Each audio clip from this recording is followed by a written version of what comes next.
I'm doing Depth vs. Herd, pop culture, entertainment, things like that. And as of this day, January 17th, 2023, people are still putting their opinions out there about Amber. Now, I want to talk about something that's consistent also, I believe, with Evan Rachel Wood. The term is called seeding. So, what seeding is when you say something knowing you've done something wrong or you're going to do something wrong that contradicts that thing. So when you do the bad thing, there's this info out there, this video out there, this audio out there of you contradicting the bad thing. So some people think, oh, well, they said something against that, so surely they wouldn't do it. Now, if you're up on Andrew Tate, there is a possibility, we don't know yet, innocent until proven guilty, but there's a possibility that he seeded what might happen to him. So what he said was the Matrix is after me, meaning the machine, the government, whoever is after me, and they're going to get me and arrest me. And he said this about 2 months ago. Then he got arrested. So the question is, and Joe Rogan also brought this up, is did he seed that because he knew he did something wrong and he was going to get caught at some point? Or is this really happening to him? That's the question. But that's another clear example of seeding. Evan Rachel Wood also seeded where she said, I was abused, I won't name him, I was abused, I won't name him. And then, of course, she names Marilyn Manson. So a lot of people think, oh, well, she said she was being abused, but she didn't say the name. So that must be true because she's not saying the name. Then she says the name, and people believe it because she seeded it. Now, what we have here is Amber seeding something. I don't know the exact date here, but this looks like kind of the time she was in the relationship with Johnny or shortly after, but definitely before Virginia, definitely before the court case came out. So I got to think here, and probably not in this one clip, but Amber Heard seeded information. So there's audio out there of her saying things like, well, there's injustices done to victims and this and that. And then lo and behold, it ends up being her proven wrong in court. But some people might think, oh, well, she was against this stuff. She said things like this happen. In the same way, when people say that the op ed is proved correct now, because look what happened to Amber.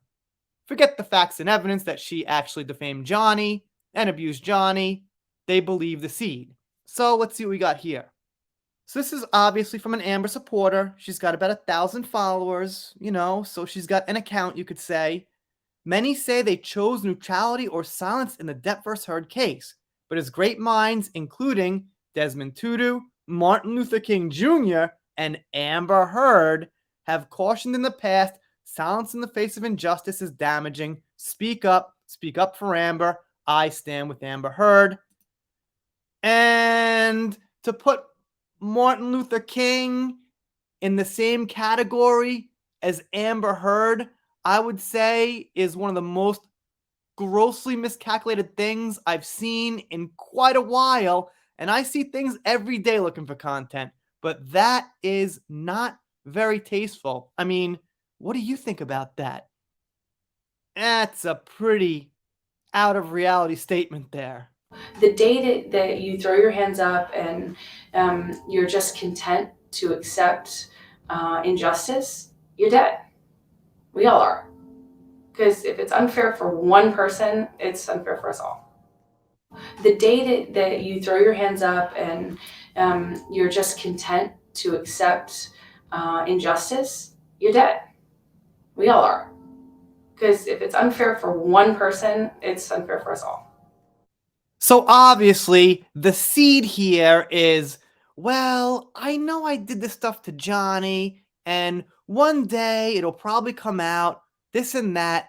But when it does, I'll have these clips out there that say that injustice has been done to one person, and you know who that one person is. But again, I gotta stress, this isn't only something that Amber did here. It happens quite a bit. It's almost like somebody on social media or something like that. Maybe they've got a Facebook account, but they're really pushing the limits. with nudity, adult content, or things like that. And they're saying at the same time, I'm going to get banned. I'm going to get banned. I'm going to get kicked off. Facebook's after me. But the reality is, it's their content. So that's a clear cut example. But again, if you see what I'm saying, you concede things that you know are probably going to happen to you and make yourself look more innocent after that thing happens because you've put it in people's mind. Let me know what you think down below. Doing pop culture, entertainment, some throwbacks. You could count this as kind of a throwback here. And if you're not subscribed here, I'll be sad, but I'll get over it. See you next time.